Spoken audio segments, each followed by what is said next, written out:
everyone, and welcome to another Step for Youth podcast, a City of Houston initiative for youth and by youth. As part of becoming a child-friendly city, Houston Youth, through the Mayor's Office of Education and Youth Engagement, developed this podcast to create a space for youth to share their experiences and thoughts on the state of children's rights in their city. We aim to promote the rights of Houstonians and children everywhere by talking to experts who protect children's rights, highlighting the importance of youth voices, empowering youth to advocate for themselves as well as their community, and inviting youth to join and support organizations that prioritize their rights, such as the Child Friendly Cities Initiative, or short, CFCI. And when we talk about children's rights, we're talking about the articles listed in the United Nations Convention of the Rights of a Child. For example, the convention states that every child has the right to a standard of living that permits them to develop physically, cognitively, spiritually, morally, and socially. The City of Houston continues to ensure that this responsibility is met and supports youth to be an active, essential part of our society. On November 19, 2019, Houston's Mayor Sylvester Turner became the first U.S. mayor to sign UNICEF's Global Child-Friendly Cities Manifesto. And in August 2020, Houston became the first city in the U.S. to be nominated as a candidate for UNICEF's official recognition as a child-friendly city.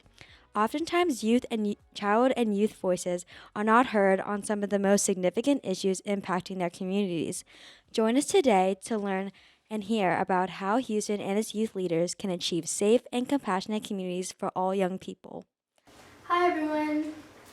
We are your hosts. My name is Bella and I'm an 8th grader at Lanier Middle School from Houston Independent School District. And hi, I'm Julia and I'm an 11th grader at Duchesne Academy. We are part of the City of Houston Child Friendly Cities Initiative, or CFCI for short, Youth Participation Committee, which aims to create awareness and advocate for children's rights. In today's podcast episode, we will focus on a child's right to play and leisure based on the following articles from the United Nations Convention of the Rights of the Child. Article 31 from the United Nations Convention of the Rights of a Child states that every child has the right to rest, relax, play, and to take part in cultural and creative activities. We will also be discussing Article 23, which states that a child with a disability has the right to live a full and decent life with dignity and independence, and to play an active part in the community. Governments must do all that they can to provide support to disabled children.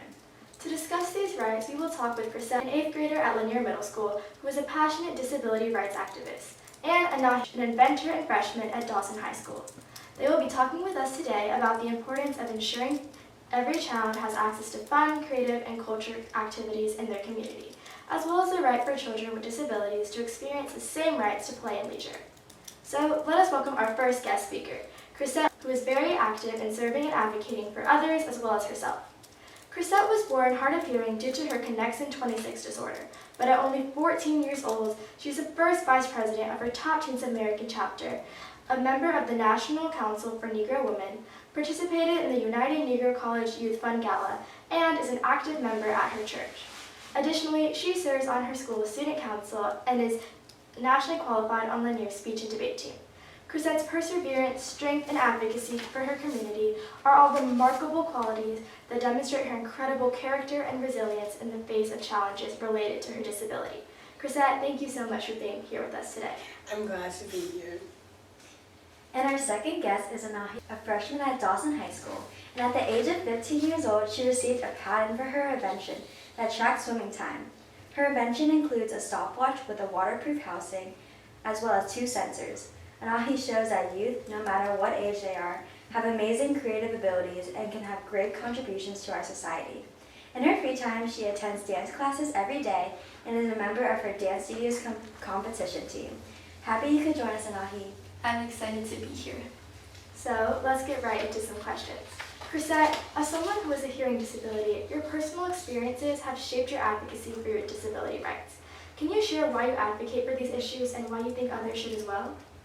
Well, personally for me, I am actually hearing impaired, and I do have to already advocate with a 504 because I do need certain accommodations, which are actions that need to be taken in order to help you successfully succeed in school. So for example, I have to sit in the front of the class in order to hear the teacher better, along with the teacher having to continuously make eye contact with me. So that is an example of self-application, which I do email my teachers every year at the beginning of the school year in order to allow them to know what my accommodations are and the expectations of what I need. I do encourage others to advocate, but what I would say is make sure that the person that needs advocating advocates for themselves first. If there ends up being a problem, then always make sure that you can step in and help them advocate for themselves along with others, but always have the courage and the knowledge to make sure that you are comfortable with that person. Thank you so much for sharing. I really like how you said that you don't only advocate for yourself, but you also try to inspire other kids and spread the message that other people should not be afraid to advocate for themselves as well. And I also really like how you're not afraid to email your teachers and tell them that you need different accommodations because you want to get the best learning experience you can, which leads us to our next question. For children with disabilities, their experience and treatment within the educational setting and their environments can be very different than children without a disability. Can you share with us about how you think your disability has impacted your educational experience? Okay, so in the case of the field of education, unfortunately there are certain kids that don't quite understand why you need your accommodations, even though for me I am actually hearing impaired. There could be other certain types of accommodations, such as a child that has ADHD or a child that is dyslexic. Those are different types of accommodations that those kids need. And with that frustration among friends or classmates, that can actually result in frustration in a relationship in general. Additionally, my mother has also had a hard time understanding why I need certain things that she wouldn't need. So that can also be difficult, but my mother and I have always had a way of talking to each other and then always finding a way of how we can update my 504 accommodation plan.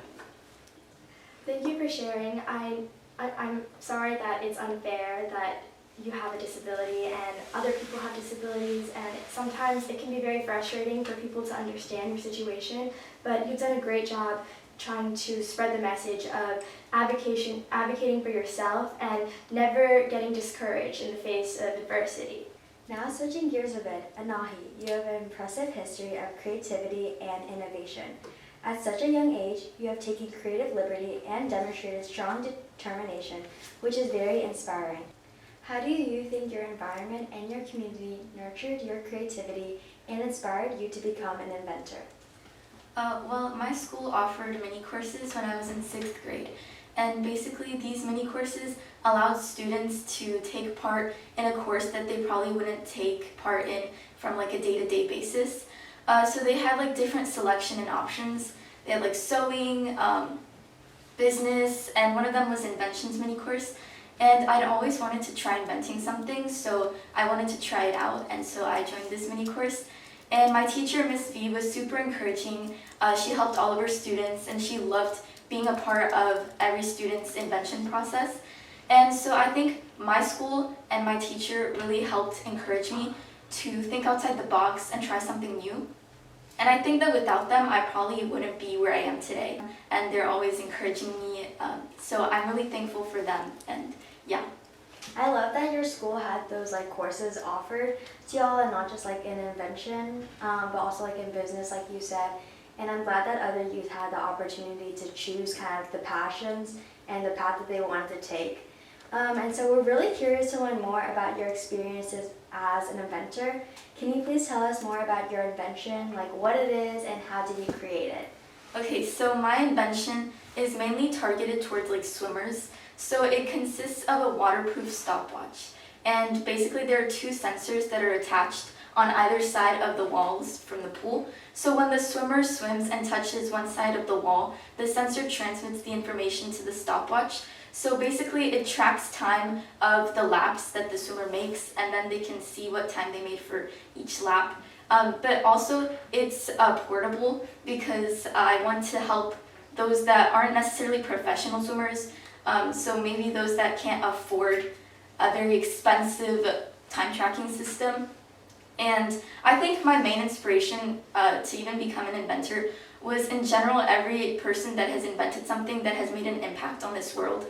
Because I wanted to make an impact. It didn't matter if it didn't help every single person in the world. I just wanted to help at least one person with something in their life. I love how you were super, just now when you're talking about it, I could see how passionate you were about your invention, and I think it's super cool that you weren't, you were so super motivated to create your invention, even though you're, obviously we're all really young, but that didn't stop you from, taking your invention and bringing it to life. Yeah, I think it's incredible how you created such a unique invention at such a young age. And I know, like you said, it targets swimmers, so it's not going to help everybody, but you definitely are going to make an impact on some people's lives. And like you said before, I think schools and governments really need to keep encouraging students to try taking different mini courses or different clubs, because without those, then people will never be able to find who they are. So it's really inspiring how schools do that, and I think they should definitely continue to advance that. So as two really passionate and strong youth leaders, what advice do you both have for other children, either living with or without a disability, on how to achieve their big dreams and goals? Let your curiosity drive you. Just research, find anything that you want to, and honestly, ask for help additionally if you ever want to find the answer to a question and you don't really understand something, whether or not that is a question that seems quote-unquote stupid or not. Additionally, what I like to live by is the motto of application leads to success. The reason why I have been able to qualify for nationals and debate, the reason why I've been so involved, the reason why I became a debate team captain is because I continuously advocated. Without that, I would not be here today, and I am so thankful to Mr. Hill, my debate coach, Ms. Carroll, who actually is the reason why I advocate for myself so much, and my mother, Tracy Wickfall, who also has pushed me every single moment of my life. So let curiosity drive you, do anything that you want to do, and honestly, just have a positive mindset. That's so inspiring. Thank you for sharing. I love how you said let your curiosity drive you. That reminds me of Anahi, who used her curiosity and created an incredible invention. And it's very impressive how at such a young age you both are so good at advocating for yourselves.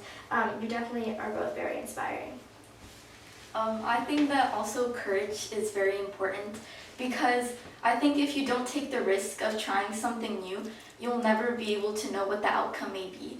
And even if those risks might lead to some complications along the way, I think it's still important to just go for it and not be afraid and have courage, because then you'll probably regret it if you never try something. I probably would have regretted never having joined the Inventions mini course, because it's something I'd always wanted to do, and I had the opportunity given, and so that's why I went for it. I had courage. And also, I think that if in the end it doesn't work out, at least you'll have the experience and you have tried, and then you can learn from those mistakes that you made, and then at least you'll be able to enjoy those little moments that were fun and that you learned something and that you bonded with other people. So yeah, I think courage is also very important, to just go for it and try something new and not let anything stop you. I totally agree on that. And also, I think that as someone who's tried to be very ambitious too, and apply to a bunch of things and take advantage of opportunities, but also been met with rejection, or you didn't really get to the place you wanted to be. But I think that acknowledging that you were courageous in even applying or trying in the first place, even if the outcome wasn't exactly what you wanted. So I really like that part of courage, because I feel we never give ourselves credit of just being brave and putting ourselves out there. And so for our final question now, both of you are part of various extracurricular activities. Anahi, you're part of your dance team, and Chrisette, you also do speech and debate. These activities are super important for enriching the lives of youth. Could you please both talk about a little bit on how you believe that engaging in such activities have improved your lives academically, socially, and mentally? Okay, well, I like to help people a lot, so I'm not only in speech and debate, and I don't only just play piano and sing and choir. I also am involved in community service in the case of Top Teens of America and the National Council for Negro Women. We service to senior citizens and then also to youth. Additionally, I have also had fun in volunteering to become a volunteer at Project Talk, which is actually hosted by the Texas Hearing Institute, which used to be the Center for Hearing and Speech. That is where I got my start. That is where I got my speech pathology lessons, and they actually have every single impact on every single step that I have taken. And without them, I honestly wouldn't even be anywhere. So with all of these activities and helping people, that honestly lifts me up, and it actually helps me support my own self and be able to feel good about myself. So I recommend just get involved and do anything such as like protesting, drawing, art, theater, singing, piano, guitar, anything. Well, personally, dance is like an outlet that helps me express myself artistically, but also it really benefits my mental health because it helps relieve any stress that I have, especially if it's from school or like any personal conflicts I may be facing. But also I'm part of a competition dance team, so I've been able to meet incredible people and form amazing friendships and people I can trust. And also I think extracurricular activities is something that many people should take part in, because not only does it let you meet other people that share similar passion as you do and you can make an impact, but also it can help your mental health, because by participating in something that you enjoy doing, you're helping relieve any stress or tension from anything else that you may be facing in life. So personally, dance is something that helps me a lot, both mentally and socially. I love that. Always. Sorry, you go. I can relate a lot to what you said. I do a lot of voice and piano and guitar, and that's definitely a very creative outlet for me. And whenever I'm stressed or I have emotions that I don't really know how to express in words, and I express it through music. So I really love that. And I agree with what you said on how these extracurriculars can prepare you later on in life, because you meet new people, you learn communication skills, you learn thinking skills, and these all can influence your future and even your career someday. So it's very important that schools really have that environment for students to take extracurriculars and have different opportunities to pursue some other passion they may have. Yeah, I also agree with everything you said too. Like that, giving youth the space to really dive deep into their passions. And then also I think that, like, as a person who tries to be involved in a lot of extracurricular activities, the one thing I didn't think would be an outcome of being a part of extracurricular activities was like meeting a bunch of people from different backgrounds and from like people that have different like ideas of thinking or approaching ideas. So like CFCI is like just a great place too that I've loved, meeting new people like y'all and having different experiences and opportunities given to me like this podcast. So I agree with you on that. I think extracurriculars should be really stressed, and they're super important for everyone's like, mental health too. Yeah, definitely. And I'm fortunate to be on the same speech and debate team as Chrisette, and I think that experience has really shaped me a lot as a person, because going back to what you said, I think you learn more from your failures than you do from your successes. And so all of those times when I haven't done well in debate tournaments, I don't just give up. It makes me go back and revise whatever I'm doing and come back stronger. So it's really important that we have those different spaces and resources to pursue those extracurriculars so that we can grow as a person. And so now we've reached the end of our episode, but thank you Anahi and Chrisette for being with us today and helping us become more educated on the importance of play and leisure for children. My favorite part of the episode was going back to what you both were saying, how you can really learn from your mistakes and become a better person. And overall, you both are very inspiring youth leaders, and you advocate for yourself in different ways, whether it's through disabilities or becoming a young inventor and pursuing your passion and putting what you love into the world. Yes, thank you again, Anahi and Chrisette, for giving us your time and wisdom today. We also want to thank our listeners for tuning in with us, and we hope that you all enjoyed learning more about the importance of children's rights and have been inspired to advocate for children's rights yourselves. How will you make a difference? Also, special thanks to the City of Houston's Mayor's Office of Education and Youth Engagement and the Houston Community Action Council for their support in the production of this podcast. In our next episode, we will hear from various CFCI youth leaders who will share more about what CFCI has done in Houston and how they have all been part in making Houston a more child-friendly place. We will also hear from Mayor Sylvester Turner and Oliverian Costa, the Director of Education and Youth Engagement in the City of Houston, about the Future of Child-Friendly Cities initiative. This will be the final episode of the season, so we are really looking forward to it, and we hope you tune in. See you next time, and thank you so much. Bye. Bye.